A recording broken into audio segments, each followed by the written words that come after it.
Evening, everybody. It's 9 o'clock here on the East Coast in New York City. I'm Julia Roginski here with Olga Lautman, and we are doing an emergency live tonight to bring you some information that we think you should have and that the American media surprisingly is not covering at all. Olga, I was at MS Now all afternoon. I just got done doing NBC News, and I got to tell you, lots of Hayden Panettiere content, no content about the fact that we are potentially on the cusp of World War III, and I don't use that word and that expression loosely. Of course, we have been in World War III, as you and I have talked about, for over a decade now, but there are military maneuvers happening outside Kaliningrad, which is a Russian enclave in what is technically, I guess, Western Europe, belonged to Germany at one point. It used to be called Königsberg in 1945.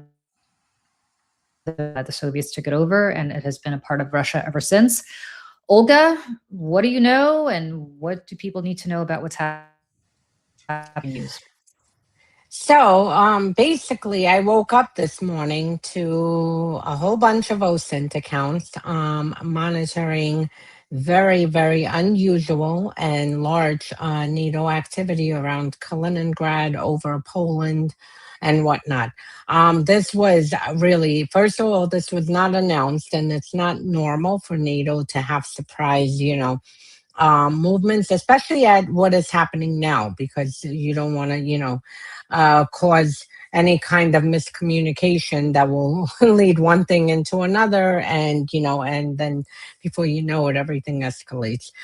So NATO is always good about publicly, and I mean the same can be said also with Russia. When they carry out joint exercises, they usually announce it ahead of time, the dates that they will be doing these exercises, just so people know. So again, it's not mistaken as a military attack, unfolding.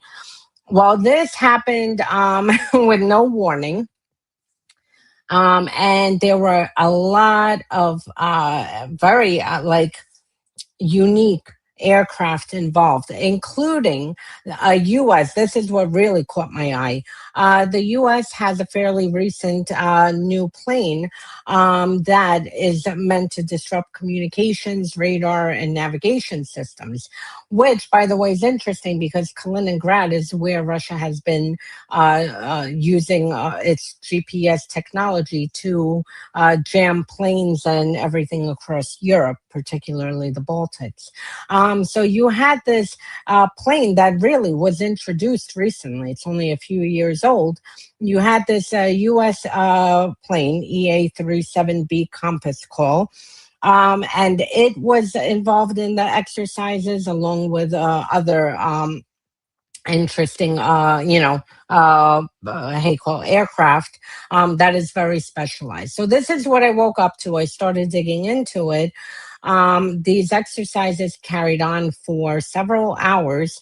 This comes on the midst, on the backdrop of the warnings we've been talking about, because since June, there has been alarm bells going off across Europe, the United States. You have U.S. intelligence who literally, within the past few weeks, issued 2 warnings to Europe that Russia may be preparing anything from a false flag operation to a ground incursion from Kaliningrad or Belarus into either Poland or one of the Baltic countries. So you have this happening. You had Lithuania come out with their intelligence assessments and warnings. They're clearly picking something up, and each week we're seeing more and more movement. And then on top of this also comes as Russia was moving its ship, which is capable, and it, actually the Germans picked up the ship because it had transponders off. The ship was moving through the Baltics, off of Germany and then into the Baltics, and then just exited the Baltics.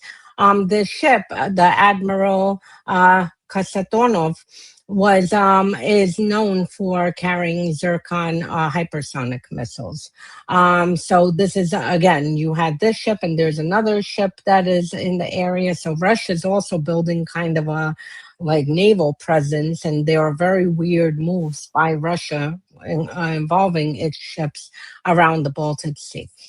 So this is all happening at the same time. The fact, though, that this with NATO, that they actually took these measures today, this is something that we really, really need to, keep an eye on. And the last thing I'll say is it is incredible that I Googled it, and right now it's some weird Italian outlet, my Substack article, and Russia's TASS state agency who are reporting on this. Not one U.S. outlet or European outlet, at least in the English language, is reporting on any of this. Well, apparently NATO did put out a statement, or I should say NATO Allied Air Command put out a statement that says NATO is a defensive alliance and allies are constantly honing their defensive abilities. The Allied activity today on 18th August 26 in the Baltic region involving U.S. and Norwegian fighter aircraft, Polish ground forces, and NATO E-3A airborne warning and control systems, AWACS, and more, which is being overseen by the U.S., is one example of this approach. NATO says it cannot disclose further details for operational security. And then again, the United States also put out a statement effectively saying that they were involved in this, but they could not provide more detail. Look, there is conversation today also not just about what's happening in the Baltic, but also in the North Sea. Apparently, the Russian shadow fleet was followed and intercepted by the Swedes, who, again, let's not forget, are recent NATO members. Apparently, the RAF, I believe they're either the Royal Navy or the Royal Air Force, the British, had something to do, and the Danes, with patrolling the North Sea as well for activity there. And the Italians. The Italians seized a shadow fleet like last week or the week before. Yeah. And this is all coming at the backdrop. Again, we've been talking about this. You remember a week and a half ago, it feels like a year ago, the incursions into Romania, 3 in a row, and Romanians had to lift fighter jets to shoot down these Russian drones. Well, guess what? It happened again, and this time a Spanish called NATO flight was in charge of air patrol and shot down this thing. And then we had also a ballistic missile yesterday, Russia's ballistic missile land in Moldova. So this is happening, I mean, really like escalating over the past month, and it feels like every day more and more is, like building up to something that is about to unfold even more dangerous. I want to talk about one more thing that I think is relevant here, because we don't exactly know why they're doing this, but there's any number of concerns here. And there is obviously kinetic warfare, and there's hybrid warfare. And one of the things that I think people don't pay enough attention to, and actually have a very long newsletter that I wrote on this that I then decided to put aside because it's so dense. But just to kind of sum it up, about 99% of the world's international data, so the voice calls, streaming video, cloud computing traffic, the messages that move money around the planet, so something that all of us use every day, that doesn't travel through satellites. It travels through about 500 fiber optic cables lying on the ocean floor. And some of them are no thicker than a garden hose. Over the past 3 years, these cables have been cut, damaged, or tampered with at a pace and in a pattern that has really alarmed intelligence agencies, NATO, of course, the telecom industry.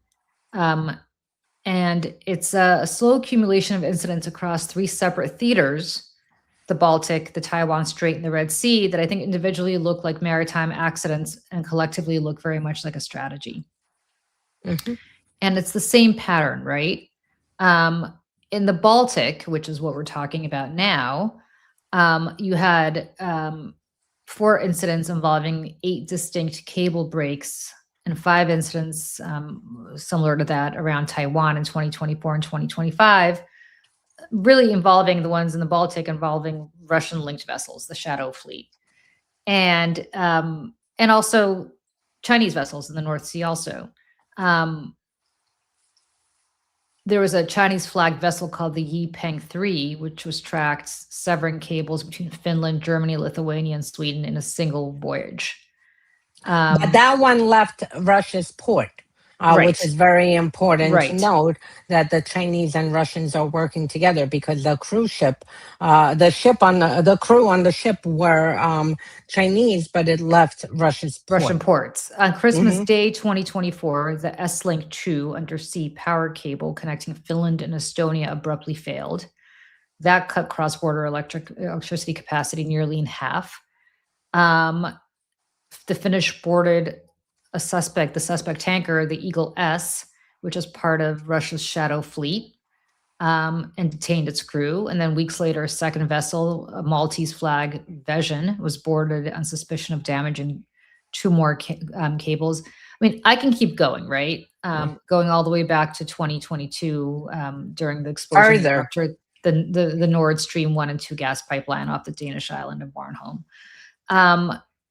So this has been happening so much, and all of this has been happening kind of a string of quieter cable and pipeline incidents from late 2023 on, that if you take them individually, could each be waved off as an accident, but taken together, NATO leaders describe as a clear pattern of hybrid attacks against the alliance's eastern flank. And that's just here, before you get to what's happening in the Red Sea, and before you get to what's happening around Taiwan.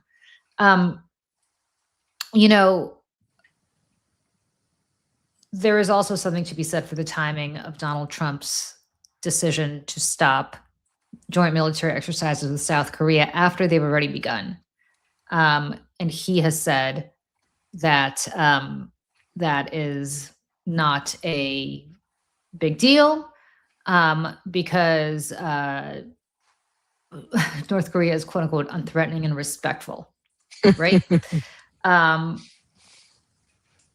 I don't know why he'd say that.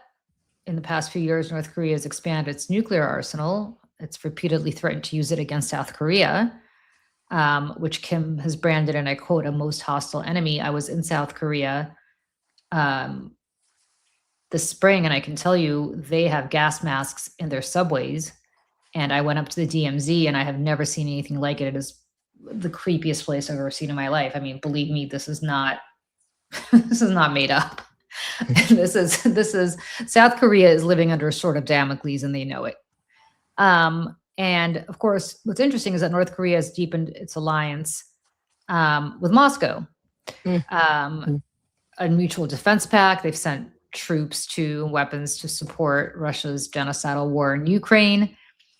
And you got to wonder, why is Trump doing this now at the same time that NATO's operating tonight, or the last day, and yesterday near Kaliningrad? Can I add one more pointer to your political analysis? At the same time as this, with everything happening on the Abraham Lincoln, they literally pulled the last ship, the only ship that was in the Asia Pacific, leaving that completely now open, that China can have a field day invading Taiwan. And that ship, I think, is the George Washington. I'm not good with American ships.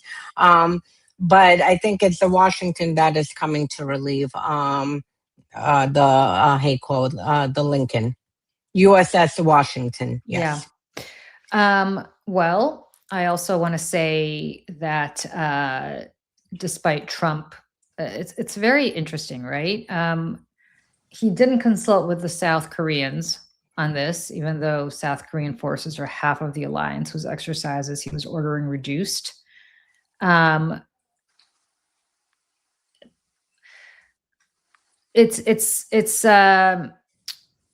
then on top of that, look, you've got the just days before Trump announced his exercise cuts, Putin told Kim that Moscow and Pyongyang were coordinating on regional security. They reaffirmed their partnership on Tuesday, which is today. Russia, I mean, it was, today, even there. Russian Foreign Minister Sergei Lavrov, who, if you watch Olga's and my shows, you are familiar with him.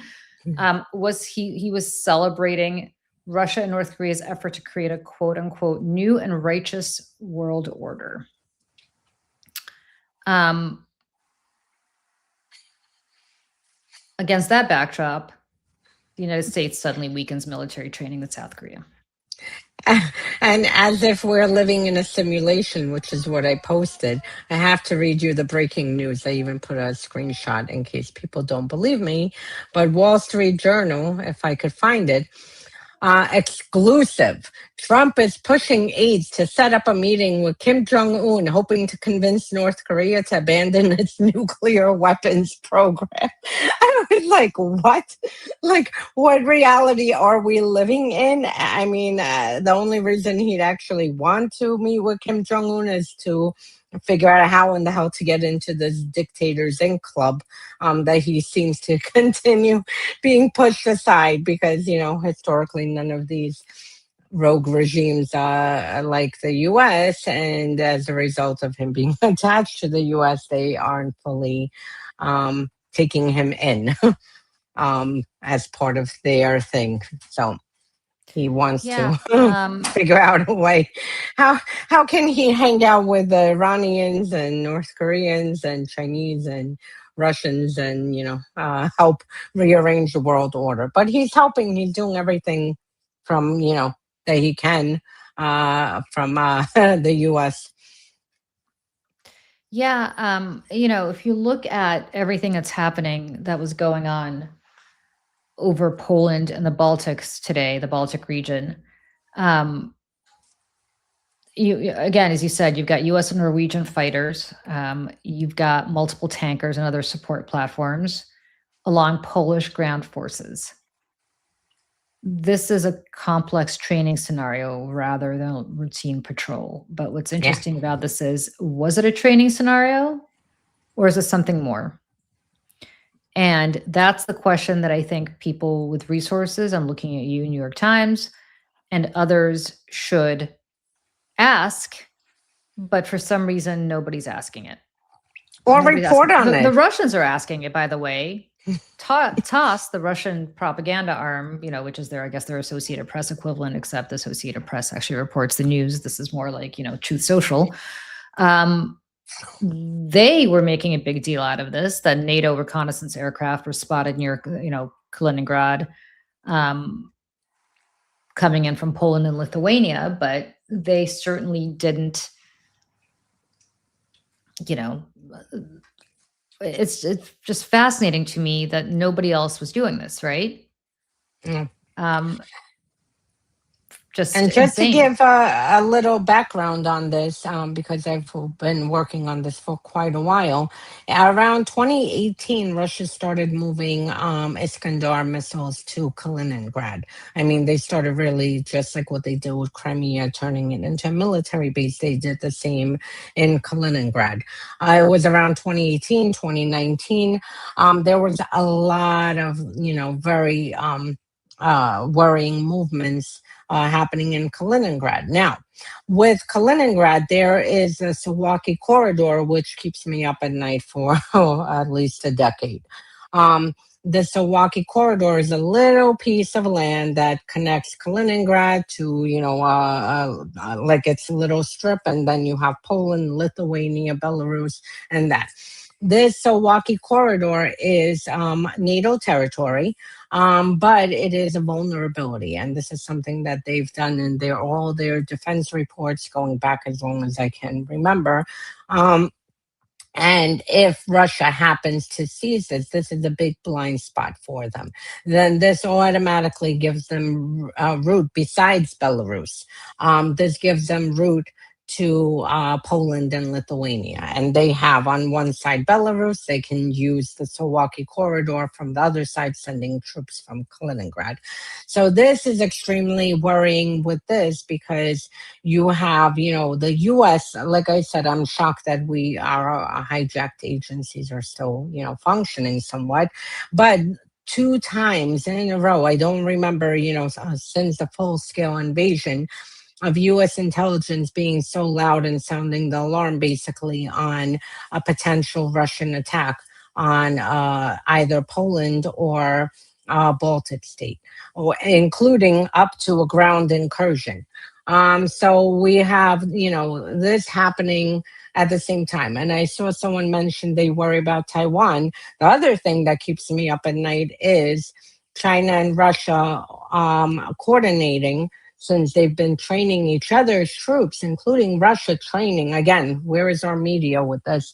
Russia training Chinese troops for an invasion in Taiwan. Them coordinating where Russia attacks NATO country and China attacks Taiwan. This scenario finally was actually posed to NATO, I think yesterday. And they said that they have a plan for this, even though I'm not so sure they do.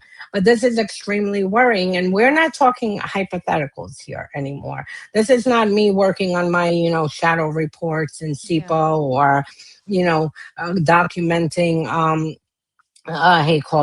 patterns, the Baltic cables being cut, and everything else that has been happening. We're talking about US is actually warning that this can come as early as this fall.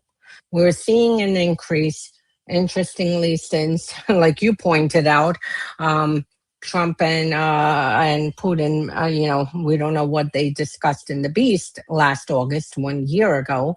But after that discussion and whatever happened in Alaska, Russia felt extremely emboldened, and we had an emergency live. I think it was like the first week of September, because for the first time, there was a drone swarm, up to 24 drones that came deep into Poland. These weren't accidental drones. This wasn't, a drone on its way to Ukraine or somewhat, and somehow it got, pushed aside. This was an actual attack on Poland, and testing of timing and, NATO response and whatnot. And since then, it's only escalated. And I mean, we literally a few weeks ago had a missile land in Poland. Now, yesterday, a missile land in Moldova. We have drone incursions in Romania. We have drone incursions in Poland. We had a terrorist attack in the German airport a few weeks ago, where Russia put a bomb on a drone and was preparing to blow up a cargo plane. So, I mean, every day, before I used to document these since 2014, like I've been documenting, and it'll be, one cable cut here, one this. But it was more influence operations. It was more disinformation operations and whatnot. Not as much of this shadow war. But it's started post 22 escalating, and literally in the past week, it's hard to even the past several weeks, it's hard to even keep track of how frequent this is happening. Like literally every day, an incident or two are happening. So we're clearly moving up the escalation chain. And like I kept asking you, what is it that NATO is seeing? They're seeing something, because for them to take the extraordinary steps today of carrying out this massive, surveillance slash whatever, training preparations, whatever it is that they were doing, on top of all the warnings that are coming out and becoming more frequent and more loud, they're clearly seeing Russia's preparing something. Yeah, and I have to say again, because I don't think there are any coincidences in life.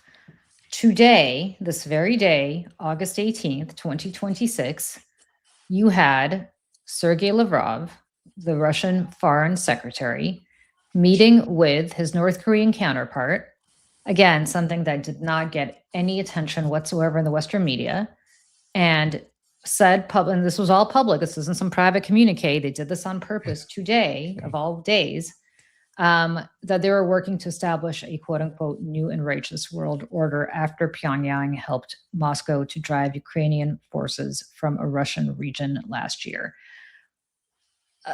This would not be something that I would necessarily say, I'd say, okay, to autocrats and their retainers, fluffing each other is nothing new. But within 24 hours of Donald Trump saying what he said about after the third autocrat with the retainer. Yeah, like an autocrat wannabe. Yeah. At the same time that NATO, I don't know about the reluctant participation of the United States, but nevertheless, the United States is still participating.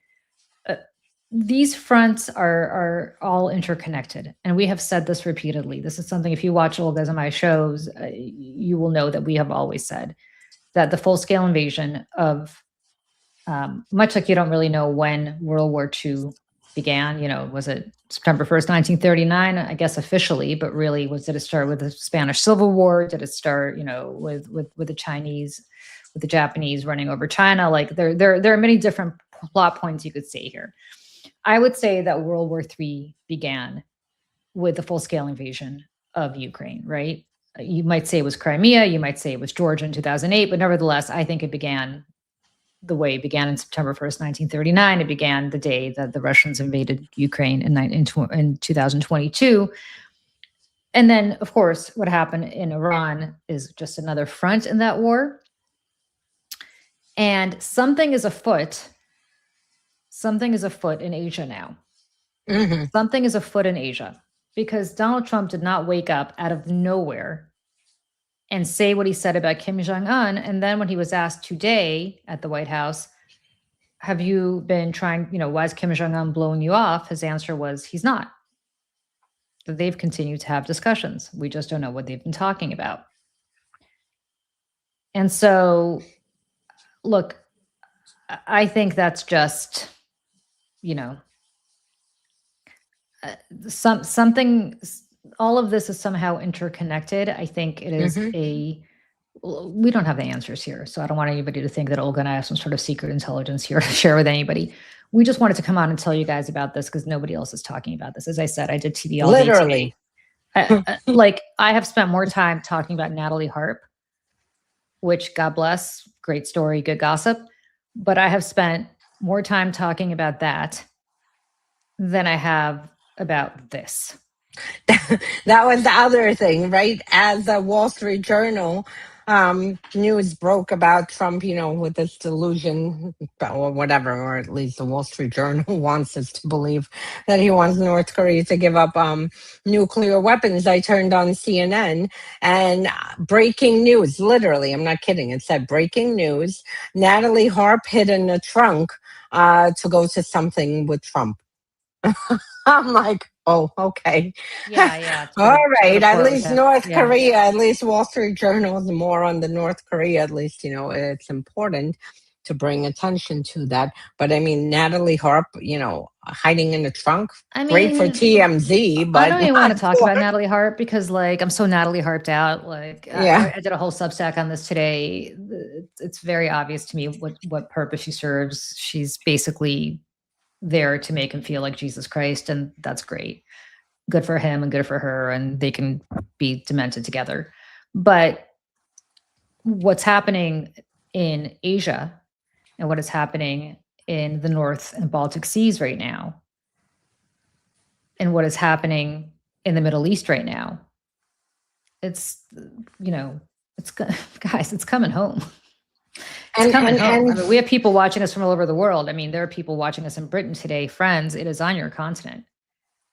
And friends in Australia, once it finishes in Asia, it'll come to me. The Brits are dealing with spy ships, Russian spy ships. There's more shadow fleet spy ship stuff going on in the North Sea. There are things going on. There's submarines happening in everywhere, all around the British Islands. In the north of Scotland, all the way down to the English Channel. It's everywhere. off the coast and off the coast of the Atlantic, off the coast of Ireland. I mean, they are everywhere. And this cable situation is terrifying. I mean, I just want people to understand, like, it is terrifying as the article in the New York Times today. I'm glad they woke up to this, of how easy it is to take out the grid in the United States, and how they took out a massive grid, part of the grid. These people still haven't been caught in a very, very, very coordinated. It seems like, these people knew exactly what they were doing out in California, and right outside Silicon Valley in San Jose. All of this is something for us to bear in mind. And I don't want people to just sleep on this, because, it's a problem. And just to show how interconnected it is, and what breaks my heart, Ukrainians have been warning about this. They have been again, as for everything else, the laboratory, because every cyber attack, every election attack, every buying of politicians, malign influence operations, information warfare, every single thing, troll farms, everything you've seen, Ukraine was a testing ground since the 2000s. For this, including, sending like the likes of Manafort and other shit there to assist Russian agents with trying to install their dictator at the time, Yanukovych.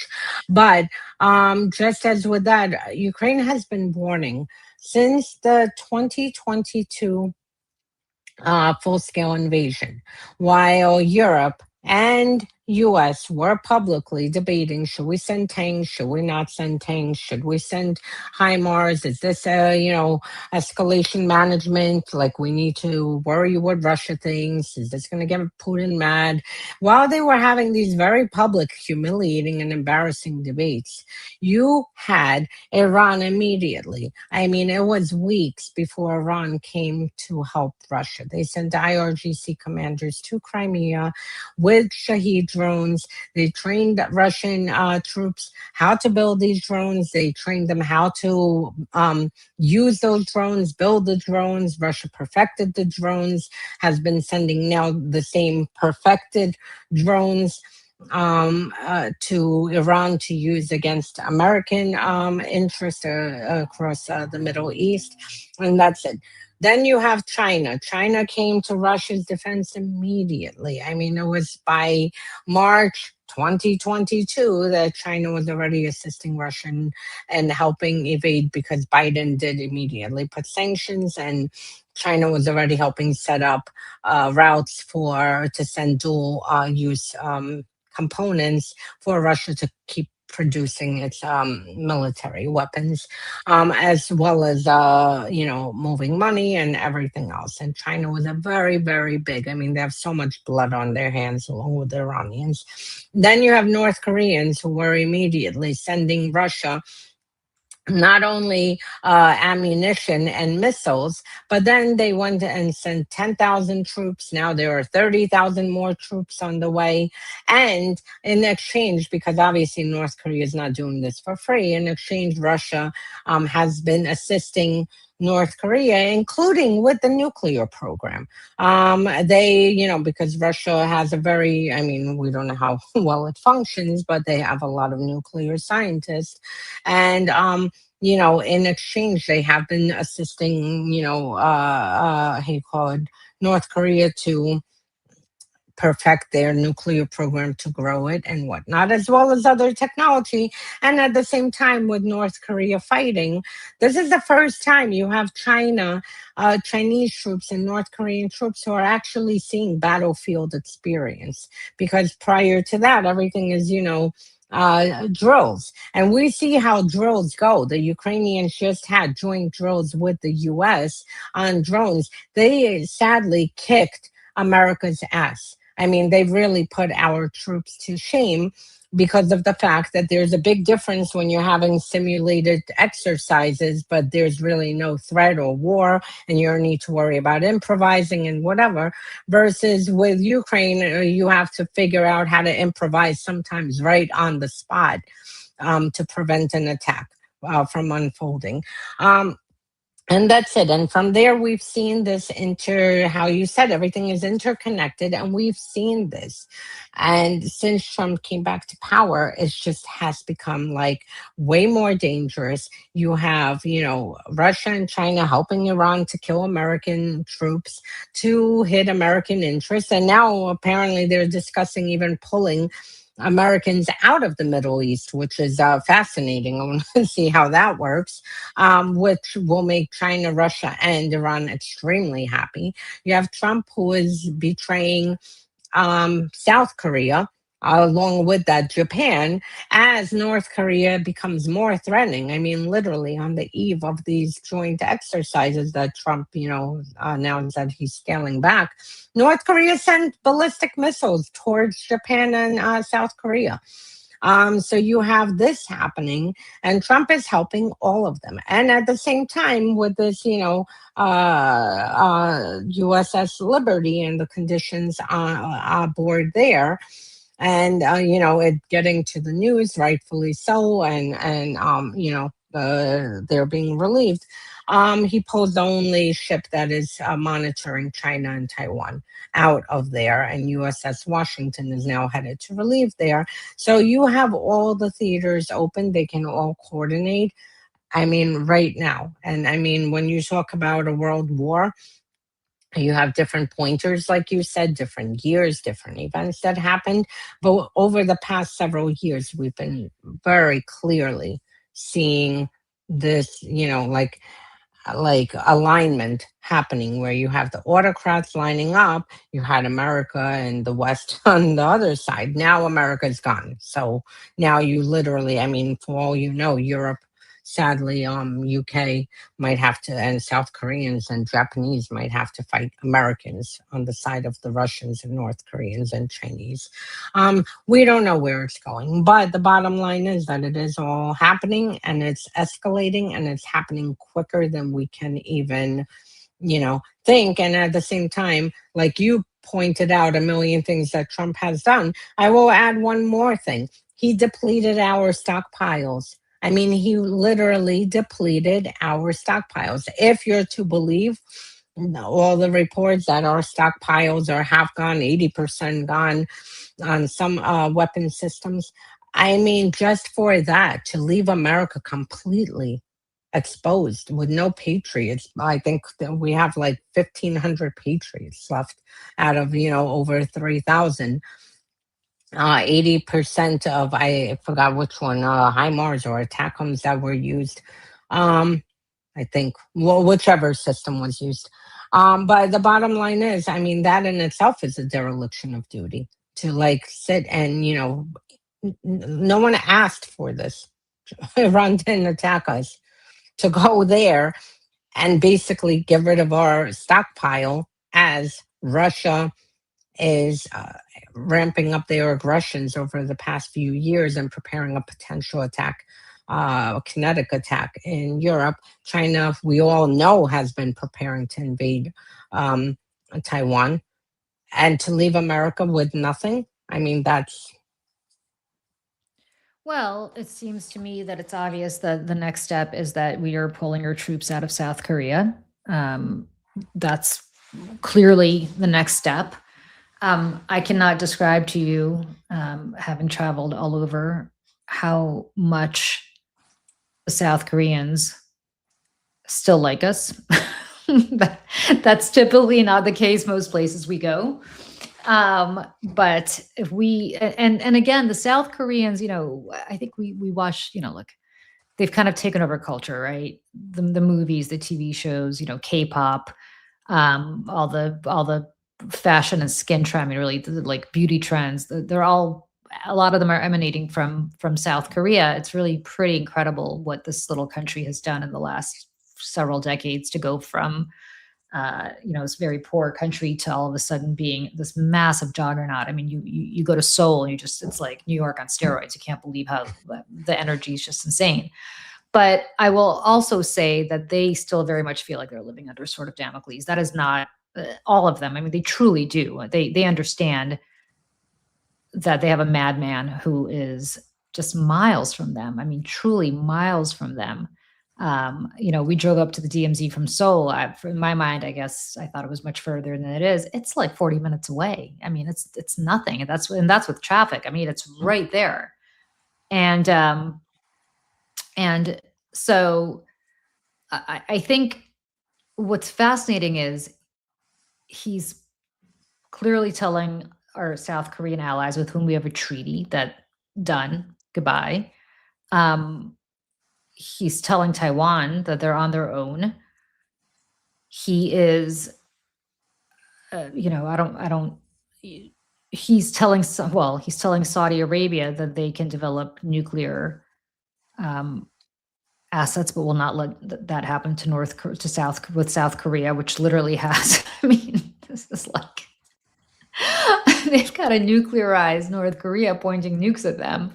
They can't do anything according to the United States, but go ahead, Saudi Arabia, you can go ahead. And it's just, I mean, this is the most militarized border in the world. Literally the most militarized border in the world, in a country that's pretty, it's a pretty small border compared to other borders. Crazy. And yet you have Russia getting more and more aggressive, as you point out, all over Europe. You've got China that is just sitting back and waiting, and I assume they have a plan, and we just don't know what it is yet.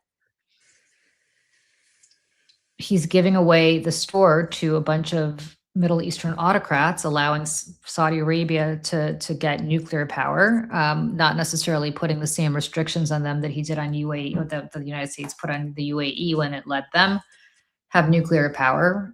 They weren't allowed to refine this, and they had a strong inspection regime. Saudi Arabia that apparently is not going to be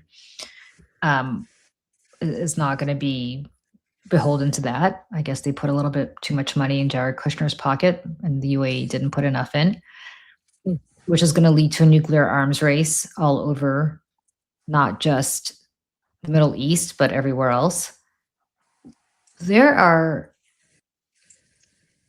crazy things happening. I mean, like things that when history books look back on this, they're going to say, holy shit, this was so obvious. How did people just not figure it out?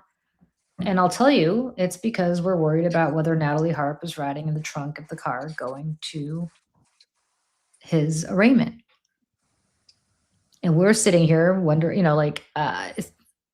God bless Hayden Panettiere. I'm sorry she's dead, but like, really? This has been taking up all the news right now.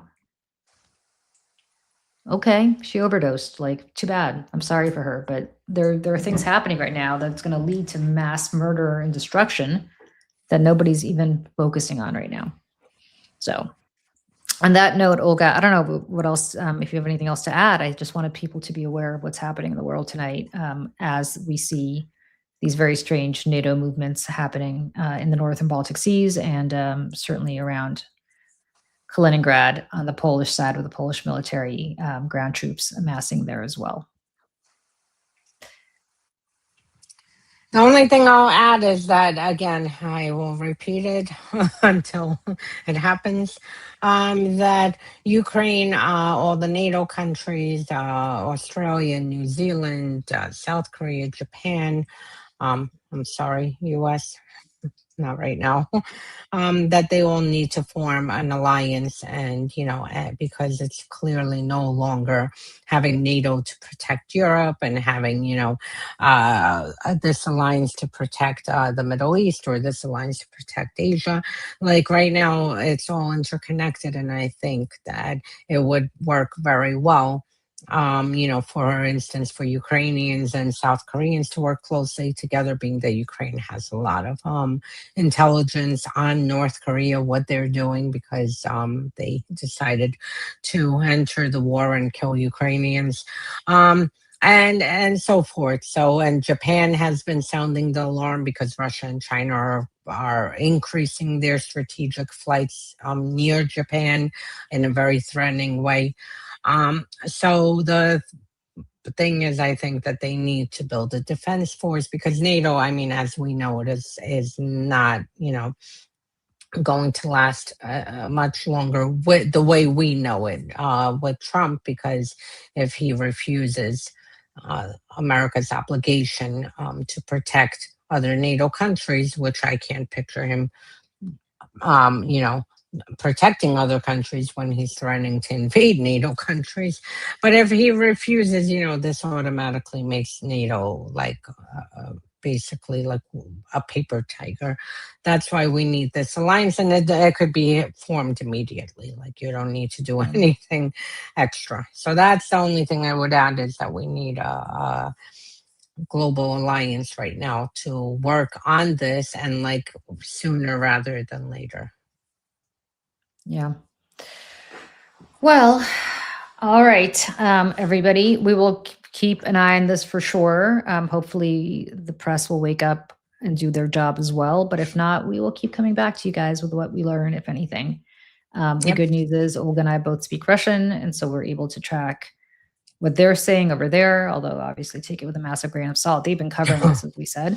But also the Europeans are starting to, I think, wake up to this a little bit more, at least the European, I don't know about press, but some of the people who follow this are doing Yeah. this. And we will come back to you if and when we learn anything.